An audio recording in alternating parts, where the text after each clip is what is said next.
салааднаас ч бага калоритой хоол орлуулагч уургийн ундаа TechFit Monster.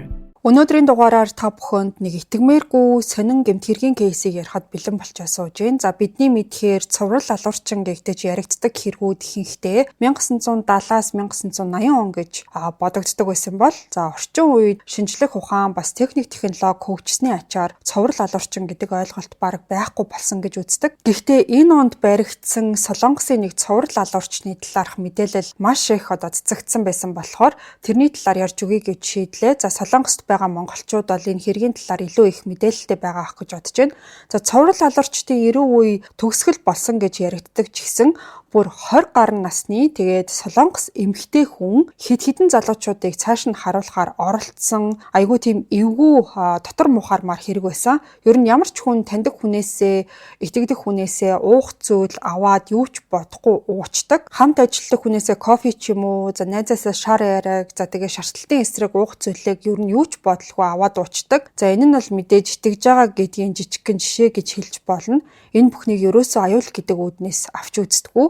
Танихгүй хүнээс биш бүр таньдаг хүнээсээ штэ. Тэгвэл яг энэ шиг үйлдэлээр 2025 оны 12 сараас 2026 оны 2 сар хүртэл Сөүл хотод 3 жирэгтэй нэг эмэгтэй хүнээс уух зүйл санал болгосныг нь уугаад тэр хүмүүсээс хоёр нь бол ахиж хизээч сэрээгүй нас барсан хэрэг гарсан юм байна. За энэ хэргийг Гамбук мотелийн цоврал аллага гэж нэрлсэн байсан. Ингээд хэдүүлээ одоо гол яриараагаа орцгоё. 2026 оны 2 сарын 9 Сөүл хотын Гамбук дүүрэг. Тухайн орой нэг дэлгүүрийн хяналтын камерт бичигдснээр бол касны дэргэд нэг эрэгтэй эмэгтэй хоёр зогсож байгаа нь бол харагдсан. Хоёулаа 20 гаруй насны.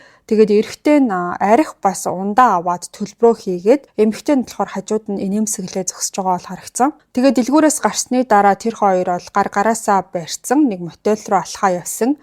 За харахад бол энгийн нэг залуухан хос шиг харагдчихсан. Ямар нэг онцгой зүйл ерөөсөө байхгүй. За энэ явдлаас хойш ойролцоогоор 2 цагийн дараа тухайн эмэгтэй мотелийн үүдэнд ганцаараа гараад ирсэн. Тэгчээд гартаа бол нэг ялгар уут барьцсан. Яарсан ч шинжгүй. За ийш тийшээ хараагүй. Зүгээр тайван алхаж явж агаад такси дуудаж суугаад яваад өгсөн. Харин нөгөө хамт явж исэн эрэгтэй нь бол тэр мотелээс ахиж хизээч гарч ирээгүй. За маргааш оройн одоо 5 цаг 40 минут орчим нэг ажилтан бол өрөө цэвэрлэх гэж явж ороод нэг эрэгтэй хүн нас барсан байдалтай байгааг нь анх олж харсан юм байна. За тэгээ мэдээж 119 рүү тэр бол залгасан. Оператор болохоор амьсгалж гинүү гэдгийг нь асуусан чинь огт амьсгаагүй байна гэж хариулсан. За би энэ бол аль хэдийнэ хөшөөд хамар амнаас нь шингэн гараад эхэлсэн байсан. За тэгээ удалгүй цагдаа нар бол тухайн газар явж очисон. Тэд нар бол хохирогчийн хэн болохыг тогтоогоод CCTV бичлэгүүдийг шалгаж эхэлсэн. Тэгсэн чинь бичлэг дээр харагдаж байгаа эмэгтэй цагдаа нарт бол аль хэдийнэ танигдчихсан тийм хүн байсан. Тэгээд ч энэ хэрэг түүний анхны хэрэг нь бол биш байсан. Түүх бол 2 сарын өмнөөс буюу 2025 оны 12 сарын 14-ний өдрөөс эхэлдэг. За Кёнги мужийн Намьянжу хотод байдаг нэг кафений зогсоол дээр оройн 11 цаг 20 минутанд нэг машин ирээ зогссон. Дотор нь болохоор 20 гаруй насны нэг эрэгтэй эмэгтэй хоёр байсан. За энэ хоёр хүн болохоор цагийн ажил хийж исэн одоо газраа танилцаад тэгээд болцож эхэлсэн түүхтэй байна. Тухайн өдөр бол энэ хоёр хүн өдөржин хамтдаа байсан. Машинаар одоо ийш тийшээ явж бас алхаж цагийг хамтдаа өнгөрөөсөн. Тэгээ өдөржин машин барьсан болохоор эрэгтэй нь бол баг зэрэг ядарсан байдалтай. Тэгэхээр нэмэгтэй нь болохоор цүнхнээсээ energy drink гаргаж ирээд тэрийгэ залууд өгсөн байгаа. Тэр energy drink нь гэхдээ дэлгүүрүүдээр түгээмэл зарагддаг ундаатай яг ч тийм одоо адилхан бол байгаагүй. Яагаад гэхээр тухайн эмэгтэй тэр ундаанд бензодиазепин төрлийн эм хийгээд холцсон байсан. Энэ нь болохоор нойргуудл за тэгээ сэтгэл түгших эмгэгтэй хүнд жороор олгогддог юм байна. За тэгчээд нөгөөдхөө өгөхдөө чи өдөржингөө машин бариад ядарсан юм чам энэ ундааг уугаад жоохон сэрэгчгээ гэж хэлсэн байгаа. Нөгөө эрэгтэй бол юу ч бодоогүй аваад уусан. За ингээд энэ явдлаас хойш ойролцоогоор 20 гаруй минутын дараа эрэгтэй бол ухаан алдсан байгаа. Тэгээ харанхуй зогсоолд шүн дунд машиныхаа зорчигчийн суудал дээр бол ухаангүй байдалтай хэвтчихсэн. Тэгснэ дараа нөгөө эмэгтэй чинь залуугийн одоо эцэг ихтэй холбогдоод тэгээ эмнэлэгт нөгөө залууг бол хүргээд азар тэр бол амьд үлдэж идгэрч чадсан юм билээ. За ухаан орсныхоо дараа тэр эрэгтэй бол юу болсныг ойлгоогүй нэлээд тийм будалсан байдалтай байсан юм байна. Тэгээ зөвхөн энергийн ундаа уусан. Яагаад ор тас ухаангүй болсон гэдгийг ойлгоогүй байсан. За урд шин болсон бүх үйл үйл явдлыг ол нэг бүрчлэн санахыг хичээж исэн. Тэгээ мэдээж өөр зүйл ууж идээгүй болохоор хамт явж исэн эмэгтэйгээсээ юу болсныг асууж тайлбар нэхэж эхэлсэн юм байна. Гэхдээ нөгөөх нь бол тодорхой тайлбар энэ төр ерөөсөө өгөөгүй. Амандаа буфтнаал за тэгэл асуултуудаас ерөөсөө бултаад олигтой тайлбар хэлээгүй. Ямар ч тийм логиктэй зүйл бол ярианд нь байгаагүй. 2026 оны 1 сарын эхээр тэр эрэгтэй бол харилцаагаа бүр мөсөн дуусгасан юм байна. За тэр үед болсон явдлын талаарх таагүй мэдрэмжээ бологт мартаж чадаагүй өнгөрсөн. Тэгчээд 26 оны 1 сарын сүүлээр бол цагдаа дээр очиж албан ёсны гомдол гаргахаар шийдсэн. Найз охиныхоо өгсөн энергийн ундааг уугаад ухаан алдсан. Тэгээд энэ хэргийг шалгаж өгнө үү гэсэн тийм хүсэлтийг бол гаргасан байна. Цагдаа нарын хувьд бол энэ нь нэлээд тийм эргэлзээтэй хэрэг байсан. Хосуудын хоорондоо дамжуулж уусан нэг ундаа ямар ч тийм бэгт нотлох баримт байхгүй. Ямар нэг бодис байсан гэдгийг ч гэсэн тухайн үедээ бол баталсан зүйл ерөөсөө байгаагүй.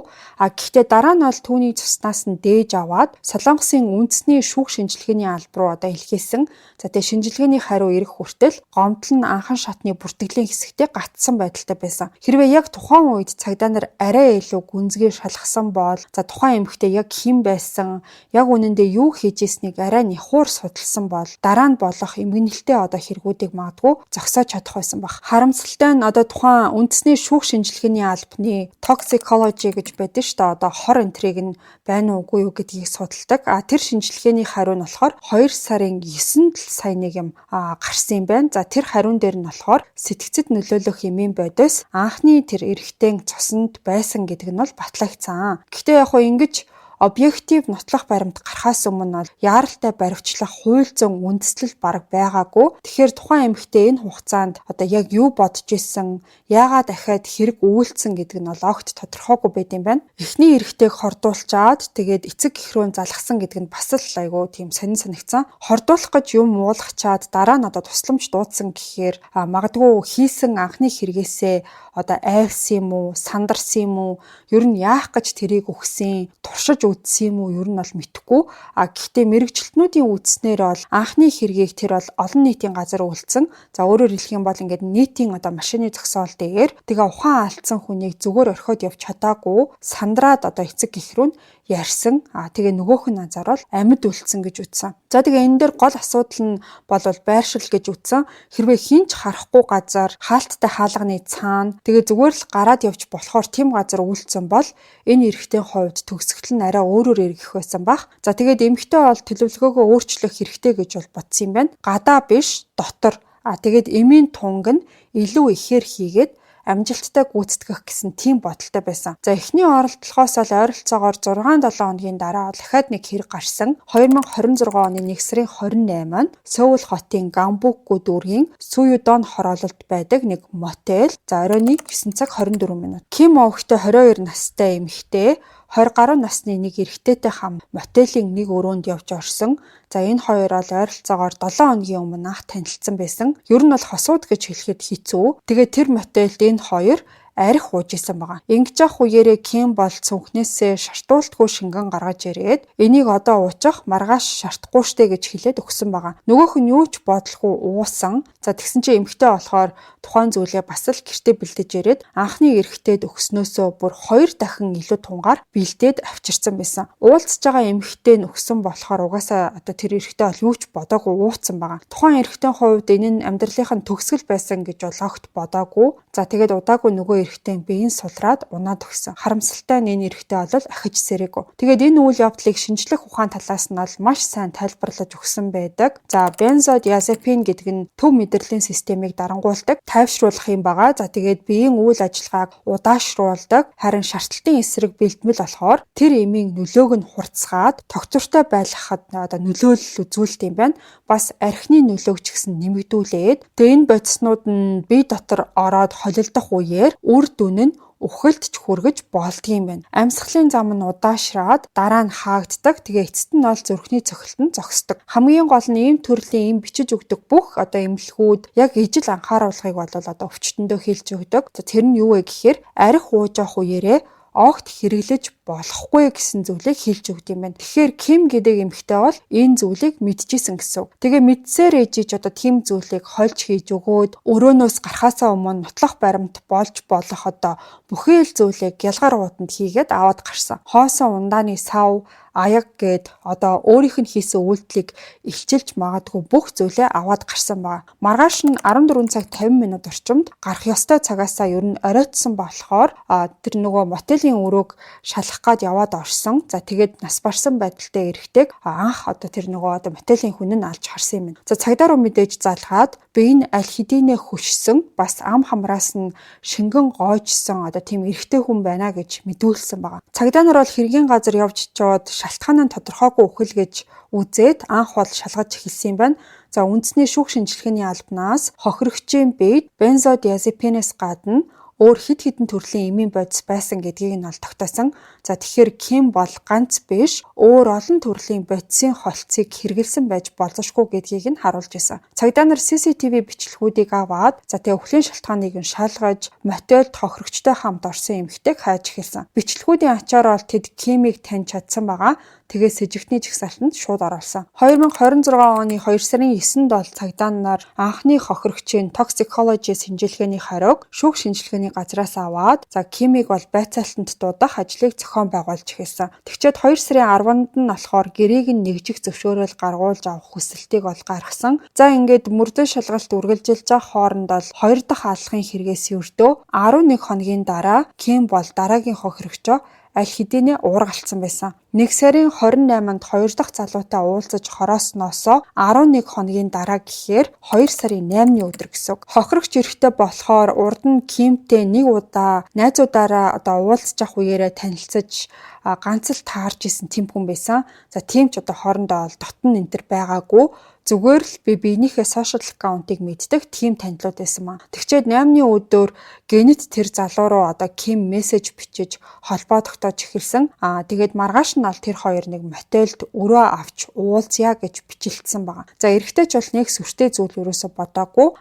Тэр талаараа бас нэг найздаа хүртэл мессежээр хэлсэн байсан. Нэг эмэгтэйтэй мотельд уулзъя гэж ярилцсан. Бас нэг хүргэлт хийдэг амттай одоо махшаардаг хоолны газар байдаг гэж байна. Тэндээс мотель руугаа хоол захиалъя гэж бодож гин гэж бичсэн байсан.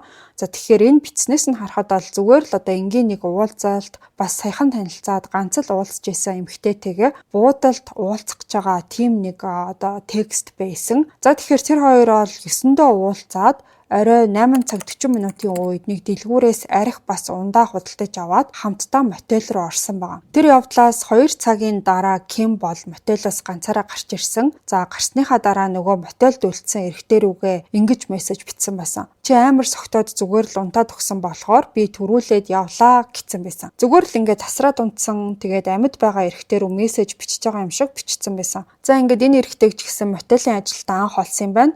Өрөөнд нь пивний лаз бас иргэний үнэмлэх нь байсан. Гаднаасаа бол тэр хүн ямар ч гэмтэлгүй, цус энтер ерөөсөө гараагүй. Тэгэхээр 2 сарын дотор 3 ч эрэгтэй хохирогч гарч ирсэн гэсэн үг.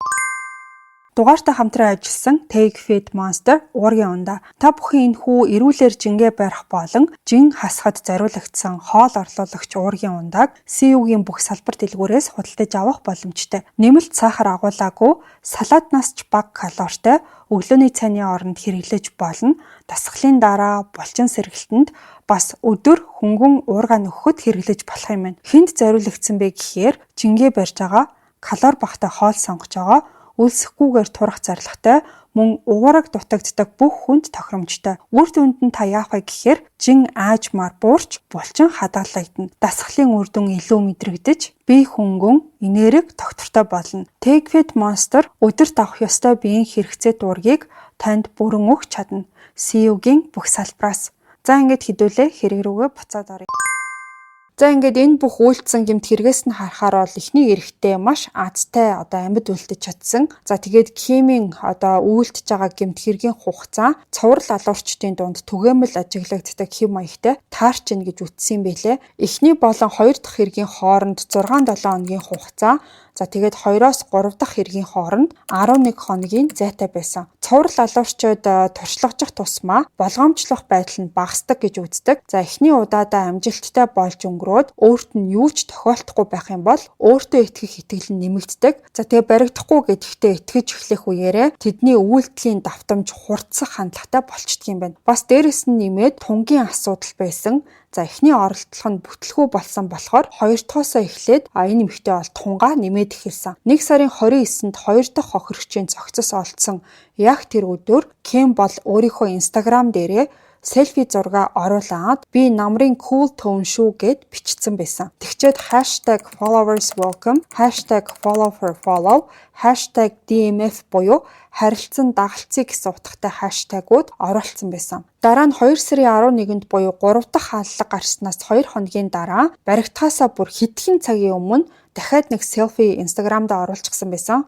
За Кимийн танилын нэг нь ярихтаа бол тэр сошиалд бараг донтох шахсан хүн өдөрт бараг 10 гаруй ижил төстэй селфи оруулдаг байсан гэж ярьсан байсан. Бас нэг танил нь хэлэхдээ Ким ихэнхдээ өөрөө эхэлж холбоо барьдаг, эхлээд өөрөө фоллоу хийж дагдаг гэж ярьсан байсан. За мөрдөн байцаагчид бол түүний оруулсан хаштагнуудыг юу гэж тайлбарласан гэхээр Ким өөрийг нь буцаад дагсан ирчүүд дундаас хохирогчоо хайж олдог байсан байж магадгүй гэж үзсэн. 2026 оны 2 сарын 10-ны өдөр буюу 3 дахь хохирогч олдсны маргааш нь цагдаа нар CCTV бичлэгүүдийг шалгаж үзээд Кимийн байршлыг нь тогтоож чадсан юм байна. Тэгээ бичлэгийг үзэж байхдаа бол 1 сарын 28-нд нас барсан эрэгтэйтэй холбоотой гэж шалгагдчихсэн эмэгтэй яг мөн болохыг нь баталгаажуулж чадсан. 2 сарын 10-ны оройн 9 цаг орчимд Гамбук дүүргийн Нихадон хорооллын гудамжинд 22 настай Кимийг баривчилсан юм байна. За энэ явдлаас болж солонгосчууд цагдаа нарыг шүүмжээлж яагаад хурдан бариагүй бэ гэсэн асуултанд тэдний зүгээс яаралтай баривчлах хангалттай нотлох баримт байгаагүй гэсэн тайлбарыг өгсөн юм байна. Шүүх шинжилгээний албанаас хариу гарч ирсний дараа л хууль ёсоор арга хэмжээ авах боломж бол бүрдсэн байгаа.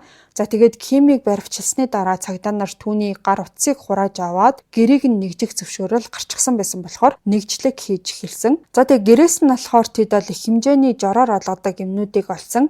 За ойролцоогоор бол 30-аас 40 ширхэг ийм. За бас нэлээд олон шаардлагын эсрэг бэлтгэмлийн хоосон савнуудыг олсон. За эмнүүд нь бол сэтгцэн эмчийн бичиж өгсөн нөгөө бензодиазепин төрлийн эмнүүд байсан. Хоосон савнуудыг нь хараад за магадгүй одоо 3-аас илүү хохирогч байж магадгүй байна гэж үтсэн. За Ким бол байцаалтын үеэр худлаа ярьсан гэдгийг нь удаачгүй илэрсэн юм билэ. Би зөвхөн 3 хүнд л эм хойлж уулгасан гэж ярьсан чинь 4 дахь хохирогч нь гараад ирсэн.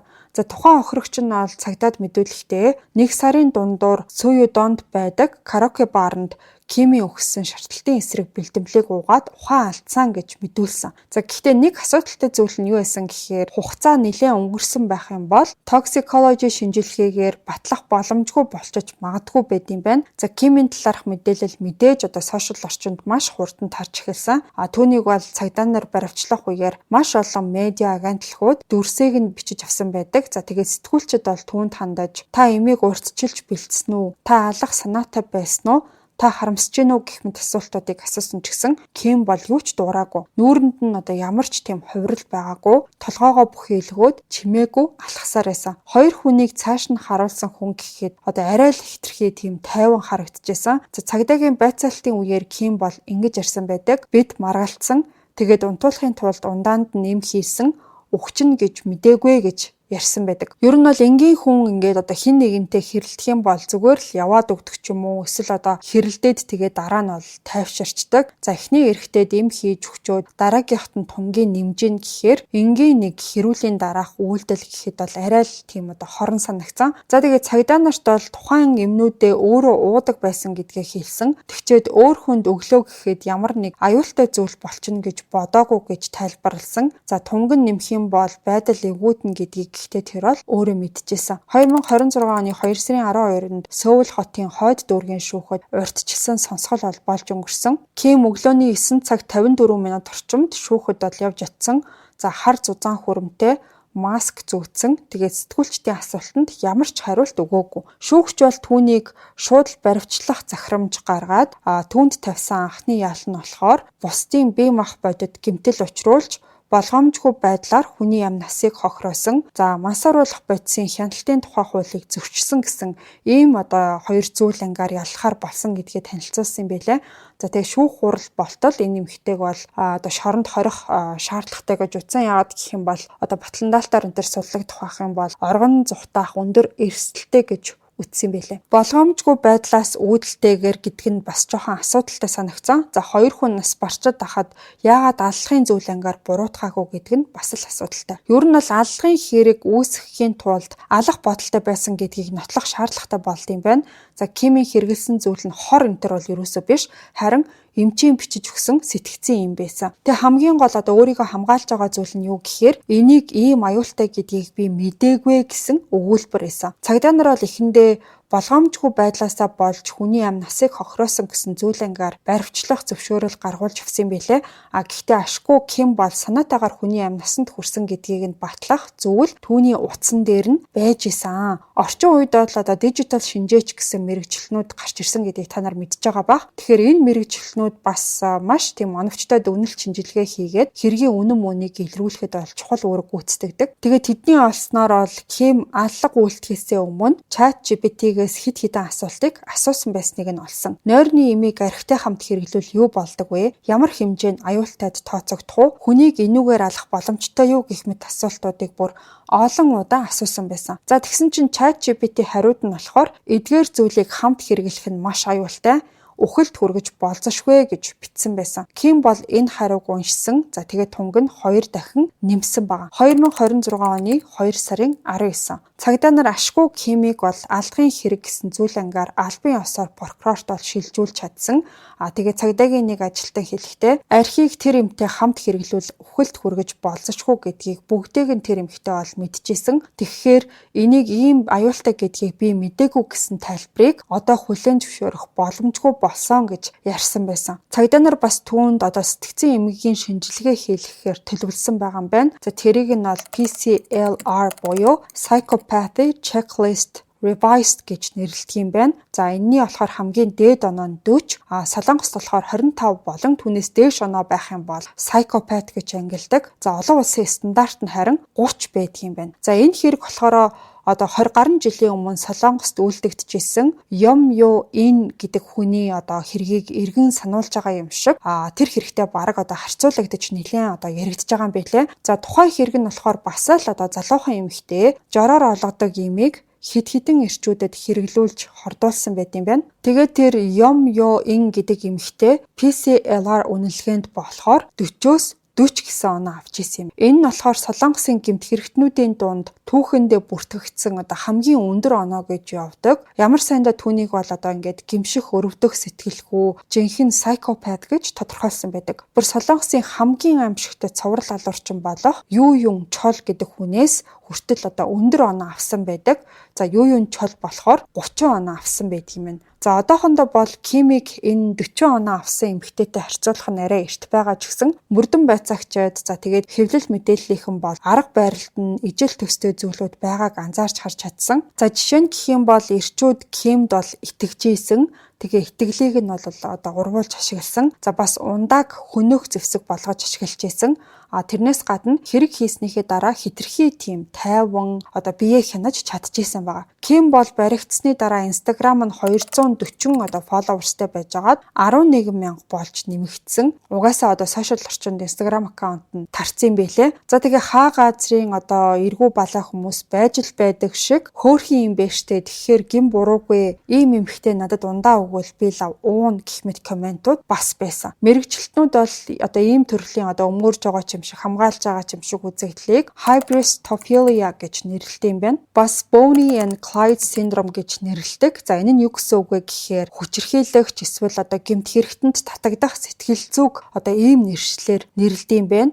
Bonnie Clyde хоёрын түүхийг бол зарим сонсогчд маань мэдэх байх. За энэ хоёр хосууд бол хамтдаа одоо гэмт хэрэг үйлдэж өхөн өгтлээ биенийхээ төлөө явсаар агаад эцэст нь бол цагдаа нарт шүршүүлж одоо буудуулаад алуулсан хоёр байдаг. Энэ хоёрын түүхийг одоо болтол хүмүүс бараг магтаж шахуу ярьдаг. Жинхэнэ хайрын түүх гэх мэтээр хүлээж авч хийж исэн хулгайн хэрэг бас одоо хүн амны хэргийг нь бараг магтаж ярих хүмүүс одоо олон байдаг. Гэхдээ энэ хоёр хүнээс болж одоо маш олон энгийн эргээд бас цагдаа нар амнасаа алдчихсан түүхтэй. Хохирогчдыг нь ярихгүй мөртлөө гэмт хэрэгтнийг одоо нэрт гартал нь ярьсан болохоор ч тэрөө өнөөдрийн яригдж байгаа шиг ийм гэмт хэрэгтэнд татагдах сэтгэл зүг Bonnie and Clyde syndrome гэж бас нэрлэдэг юм байна. За энэ оны 2 сарын 25-нд Кимийн Instagram аккаунт нь private буюу одоо хаалттай болсон. За мөрдөн хөнтөн шалгах ажиллагаа одоо болтол үргэлжилсэн хിവэрэ байгаа. Цагдаа нар бол улс даяар бүртгэгдсэн одоо ижил төстэй хэрэгүүдийг бас шалгаад химтэй холбоотой өөр хохирогчуд байгаа эсхийг тогтоохоор одоо ажиллаж байгаа юм байна. Түүний гар утасны бүртгэл, сошиал медиагийн хэрэглээ, эмийн жорын түүх гэх мэт бүх зүйлийг нарийн шалгаж байгаа гэсэн байна. За ингээд ийм нэг маш одоо эвгүй хэрэг байна. Сарч хүрэхгүй хугацааны өмнө одоо болж өнгөрөөд тэгээ баривчлагдсан гэхээр нэлээд эвгүй санагдлаа. Ким болохоор 2005 оных юм билээ. Тэгэхээр бас нэлээд одоо залуу эмэгтэй гэсэн үг. За тэгээ эхний залуугаар зүгээр туршилт хийнгүүтээ дараагийн залуучууд дээр жинхэнэ одоо хэрэгжүүлээд явцсан. Яавч одоо ингийн эрүүл саруул хүний үйлдэл бол биш санагцсан. Танихгүй хүнээс уух зүйл бити авчиг гэдгийг хүн болгон мэддэг ч гэсэн таньдаг хүнээсээ авсан зүйл нь хордуулчихна гэж угаасаа хинч бодохгүй штэ. Тэгээ хамгийн гол нь бол ийм хэрэг үйлдэх болсон шалтгаан нь ерөөсөө ойлгомжгүй. Уулцсан хүн болгонтойгоо хэрэлдээд маргалцсан юм уу? Зүгээр л өгчүүл яадаг болоо гэж бодсон юм уу? Ингээд энэ хэргийн одоо талаар цаашдаа одоо илүү дэлгэрэнгүй мэдээллүүд угаасаа гарах байх. Хэрвээ дэлгэрэнгүй мэдээлэл олдох юм бол Instagram дээрээ та бүхэнтэй бас хуваалцъя. Ингээд өнөөдрийн дугаартай хамт байсан нийт сонсогчдод баярлалаа. Хэдүүлээ энэ удаагийн дугаараас бас хэд хэдэн нэршлиг мэдэж авлаа. Юунаас сэрэмжлэх үү гэдгээ ч гэсэн надаар хэлэлэлтгүй та бүхэн ойлгосон байх. Ингээд дугаартаа маань TechFit Monster уургийн ундаа хамтарч ажиллалаа. Та бүхэн CEO-гийн бүх салбараас худалдаж авах боломжтой. Бүгдээрээ өдрөө сайхан өнгөрүүлээрэ. Энэ хагасан өдөр бас нэг цоврал алуурчны талаарх дэлгэрэнгүй дугаараар эргээд уулзъя.